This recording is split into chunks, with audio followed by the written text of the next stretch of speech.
Pleasure to have you here, man. Cool, it's good to be here. It's awesome. So please welcome everybody, Ian Moore here at Austin Guitar Heaven. His return to Cedar Creek Recording.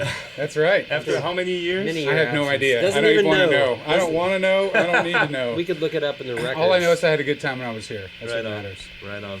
Still here. So I want to pick your brain immediately about your amp there. You said it's a 15-watt amp? Yeah, I mean, I think maybe we need to put it through the paces because I think it's probably a lot louder. Every sound man seems to think it's quite a bit louder than 15 watts. They don't believe you? I don't know that I believe me either. Okay. Jim says it's a 15 watt. So this is my signature line. I've got a 15 and a 30. Okay. And it's two 6L6s, two 12s in the cab. Pretty simple circuit. I mean, there's not a whole lot of bells and whistles to it. You know, it's just a good, solid sound. Kind of like a Bassman design, or what is this? I mean, it's, you know, honestly, it's so many different elements. Like the input tubes are kind of more along the lines of kind of some Marshall kind of stuff, and then, you know, the output tubes are somewhere around a Bassman and a Super. Reverb circuit's totally its own thing. It's got an option to go between 6V6 and 6L6. Okay. For this version of what I do, the 6L6 is a better tube for me. I love 6V6s in the studio. And so that's really cool. And, you know, it's the thing that we really worked on is we roadized it. because a lot of cool amps, they have a lot of options. They break, right. and when they break, you can't fix them. I mean, a lot of boutique amps have all a lot of kinds stuff. of switches and so so. And where's this made? This is made in East Texas. Okay. And specifically so Tyler or right outside of Tyler. somewhere in there, right? So I mean, is this now your company, or you're not there soldering, right? No, I'm not. I mean, I do like to build amps, and I have been. I was involved, and what I loved about it is that we really collaborated. And Jim, the guy that runs the company, is super mellow. He's got a great ear. He knows a lot about amp circuits, but I had a lot of input because I'd worked with a couple of other companies before that had killer products, but they'd give me an amp and it would be like 90% like what I wanted, right? And I'd be like, well, what about if? And it's like a production line, and they can't do anything. Right, yes. Right. So this has been it's been great. East Texas, okay. Yeah, small company. It's a boutique amp builder. All the components are top notch.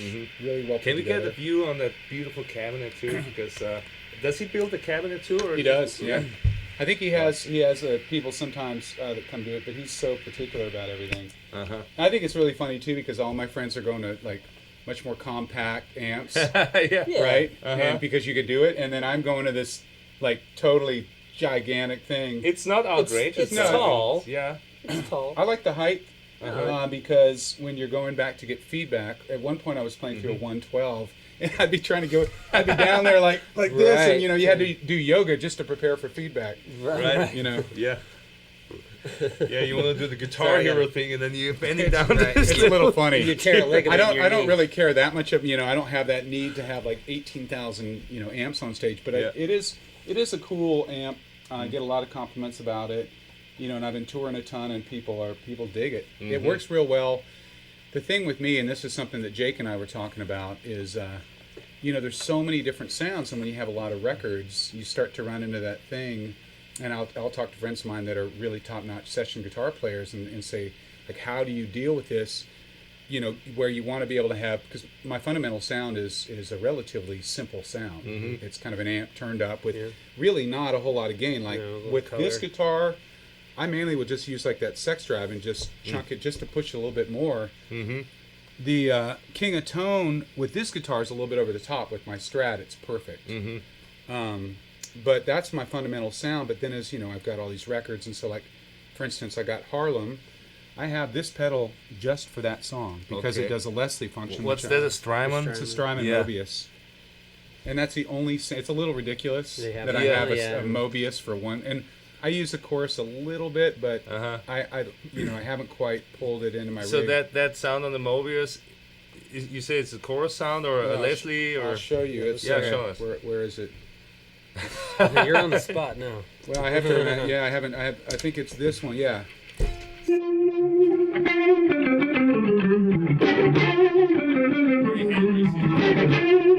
but it's real different from the Deja Vibe. The Deja Vibe sound, which is it's turned down a little bit.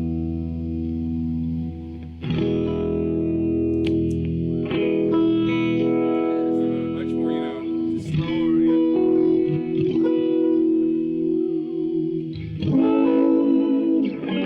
Nice.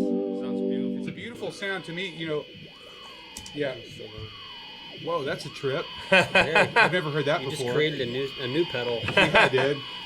Wow. And you also said this pedalboard is relatively new for you, this right? is a whole new thing. I have used a MIDI rig, but it was 20 years ago. I'm always all my friends make fun of me because I literally will build it up and then I go screw all this stuff and then I have a tube screamer. Go back to the basics. and then but this is I'm in a touring mode right now and we have to pull it off night after night. I don't have a guitar tech most of the time, so I need something that's pretty. I can pull it out on a festival and it's going to sound good, and I know.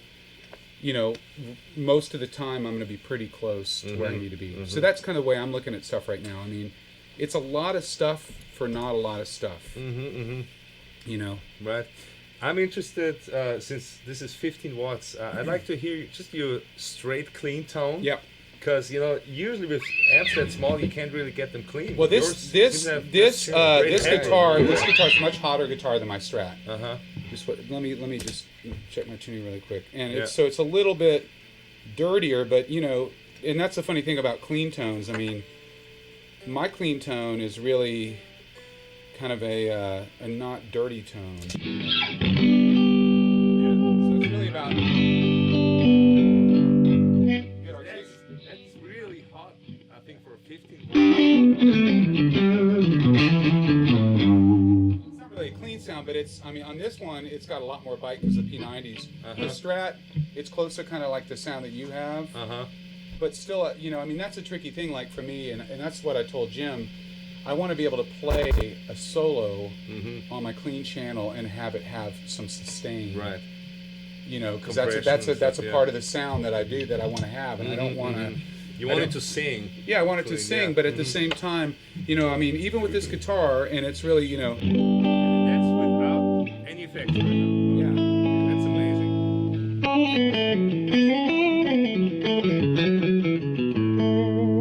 Sounds super fast. Yeah, tell us about the guitar too. That's a whole nother. Yeah, no, I mean these are all. Show, yeah, maybe, this one blew me. So Kim at Burley made me the guitar, and just to be really frank, you know, I was worried that if he made me a Strat, it wasn't going to work for me because I'm so particular about my number one. Yeah. I've played that one forever. I've tried to replace it. I mean, again, Jake and I were laughing because we're awesome guitar players playing Strats. We've been trying not to play Strats our whole life. Where did you get that number one? Number Strat? one, I bought it at Heart of Texas for $750. Wow.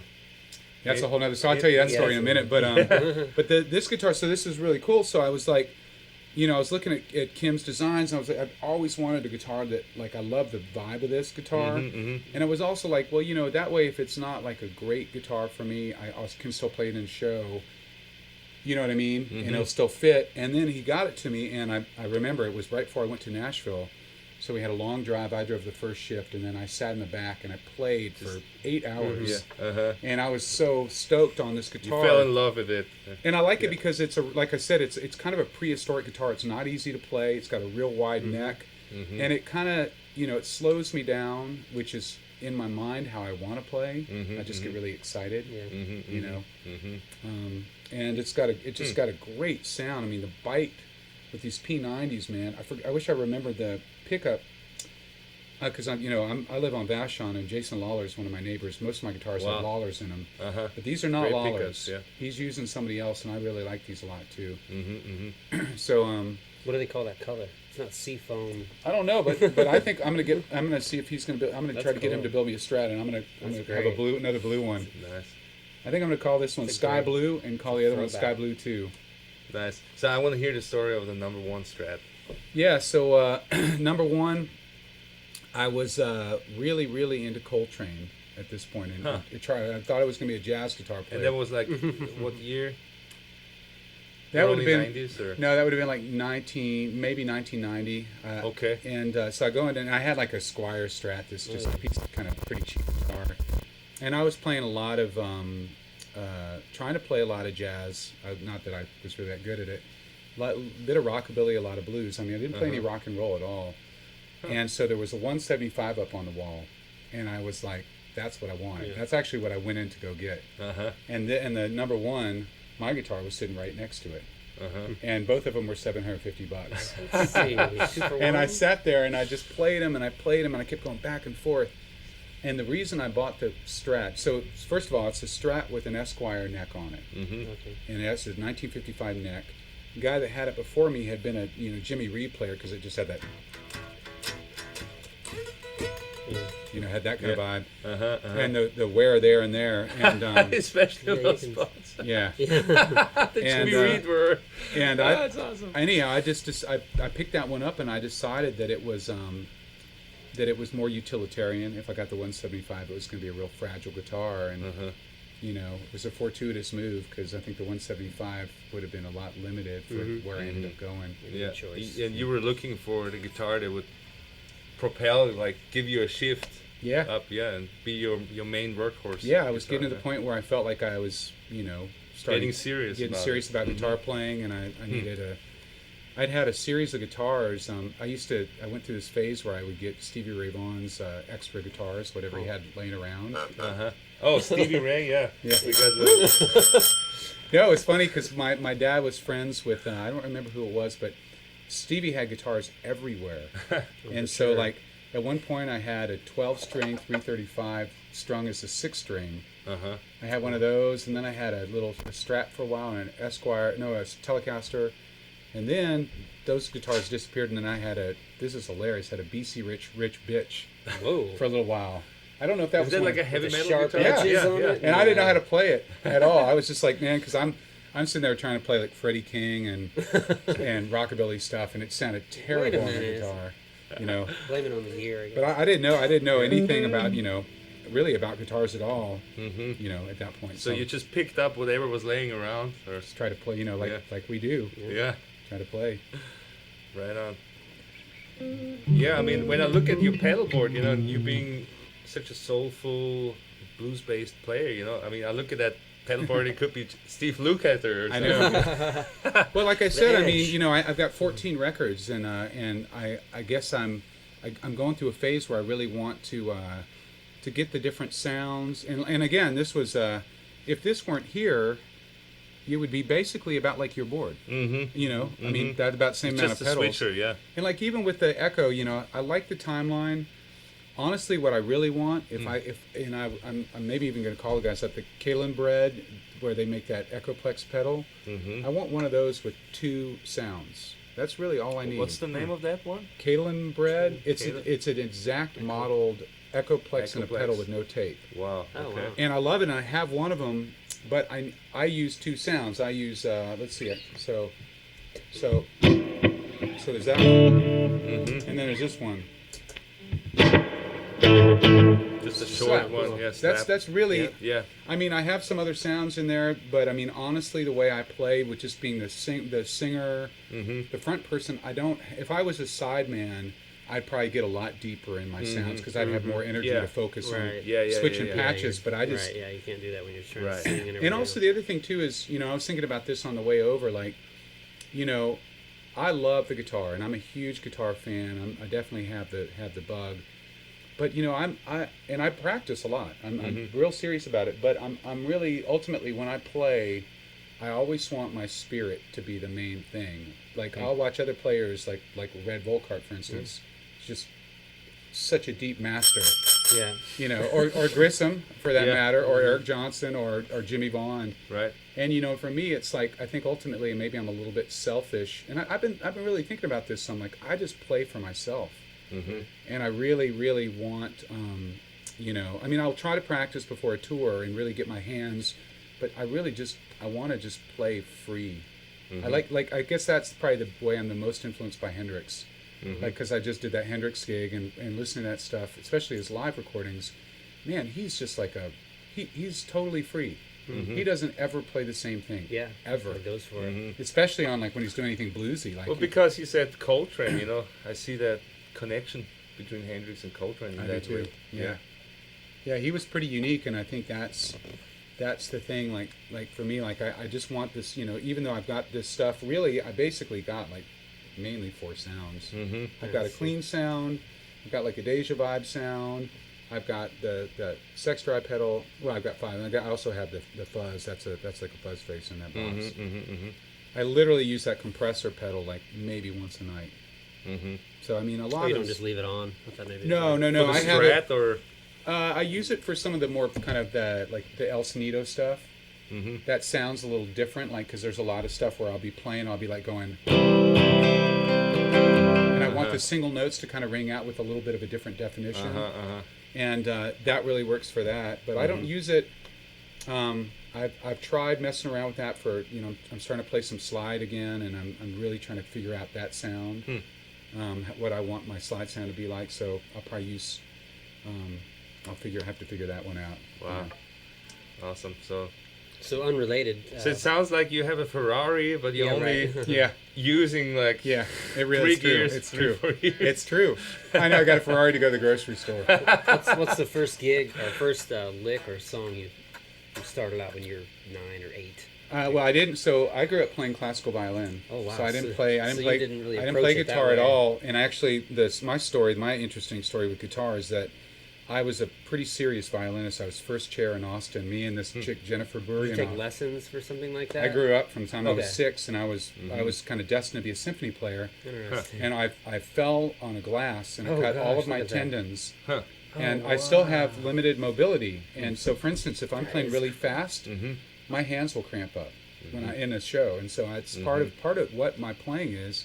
And I do have some, like if I'm trying to That's interesting. do that and I try to lift my Yeah. there's limited, and it's sometimes it's frustrating, but I mean, I always just think about something like You got Django. really big hands, yeah, right? Long fingers, right? yeah, and they're pretty. I mean, I'm most comfortable. Yeah.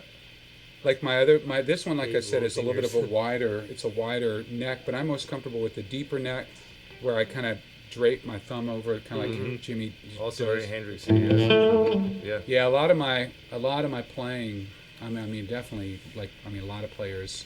It's not that unusual, but I'm really, really influenced by Hendrix, and I'd say I go to the well of his playing more than any other guitar player. Like when I'm kind of like have some space, cause I just feel like as much as I've learned his music, I feel like I'm just like a little kid in his world. It's crazy with all those guys that died young. Think of all the riffs and songs that they would have probably still been creating. I know. All you have is that one little sample. But And where he might have gone. Yeah. But I mean, Could've again, gotten just better. I think the thing for me, and another thing I was thinking about on the way over here that I think is really interesting. A lot of my favorite guitar players growing up, especially coming out of somewhat of a blues idiom and country as well, it's very riff oriented, and you learn riffs and then you recycle them. And most of the really great players are masters. They're like it's like thrift store guitar playing. They just have boxes of killer like riffs. catalog, right? Sure. But then, I think one of the things I've also been attracted to, and I kind of go back and forth between this, is I really like high wire players. I love Richard Thompson's one of my favorite guitar players, because you never ever know what he's going to play next. And on my best nights, when I'm playing really well, I hope I'm playing more in that way. But I definitely am very schooled, and I have a lot of the classic blues riffs and double stop things and all that kind of stuff in my natural playing. So you mentioned your interest of jazz, and Coltrane. So I mean, when you were in that jazz exploration phase, were you like, because I studied jazz guitar at UT, so I'm just wondering if you were dealing a lot with different intervals and scales and note choices, which note to play or which chord. Did you really get into that? No, I didn't do that. What I did or more was, by ear, kind of. Yeah, sometimes I wish I had. I mean, and I actually do that in my playing. I think my ear is relatively trained, even though my fingers aren't necessarily, like I definitely see other guitar players that have more of a faculty in that way. I listen nonstop to like Coltrane, Parker, Miles Davis, all the kind of classic horn players, and I was really trying to pick up their way of playing. And then I started learning heads to all the jazz tunes, and then I would transcribe. I'd go and listen to a cool solo, especially like stuff on Kind of Blue, where it's a little bit because some of the Coltrane stuff is just like good luck trying to catch. So you would just jam along with that stuff? Yeah, or? when I was really young, and it's I go through little phases. I did that again like a couple of years ago. I forget what song I was working on. Yeah, it was so cool, like trying to listen to the way horn players play, and then and the same deal, I just was a couple of weeks ago I went and saw Derek play. JJ was playing drums with Derek Trucks, and watching him play slide, obviously so influenced by the Sacred Steel players, and then I came back and for probably the next week and a half just worked on my slide playing and trying to emulate vocalists, because that's super cool too. Do you want to do some slow blues? Yeah, let's play a little all blues or something. Yeah. I think that would be. Medium tempo blues.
It's really a trip. I was really digging on, when I was young, all the Austin players were all trying to play kind of that. I mean, not that I was totally nailing that, but that style of the jazzy edge of blues. Kinda, yeah. And so that Denny played like that. Jimmy was definitely getting into that. Yeah, it was. I mean, you gotta, actually one of the things, and even when I was coming up, I used to always say this because obviously being a Strat player out of Austin and having some radio success, non-stop comparisons to Stevie. We talked about Yeah. that. Big time. Yeah. And I love Stevie. Stevie was a big influence on me, but probably a bigger influence on me was Denny Freeman when I was a kid. Right on. I really, really dug his playing. And as a matter of fact, when you watch Stevie's playing and you kind of look at the, from my perspective, I always think that funky side, when that part where he goes, that thing, that's Denny, man. Denny was like, he used to be like, I would see him from when I was really young, and he had that loose hand. Thanks so much, Ian, for coming. Thank you, man. Yeah. Right on. Thanks. This is super fun. Yeah, it's great. Nothing wrong with this. Oh, yeah. You guys are going to have a blast doing it. Yeah, and all the best for 2018. Yeah, you too. And your tours and Anything travel you're up to safe. you want to mention? Your tour? I know you're on one. So. We're doing, I think our next big show, we're doing the auditorium shows for New Year's. Oh, wow, that's soon. And that's coming up. That's my next band show.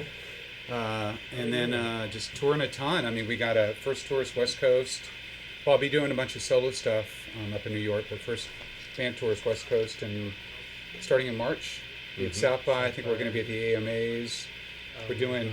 Nice. I'm really trying to get back over to see Gudrun.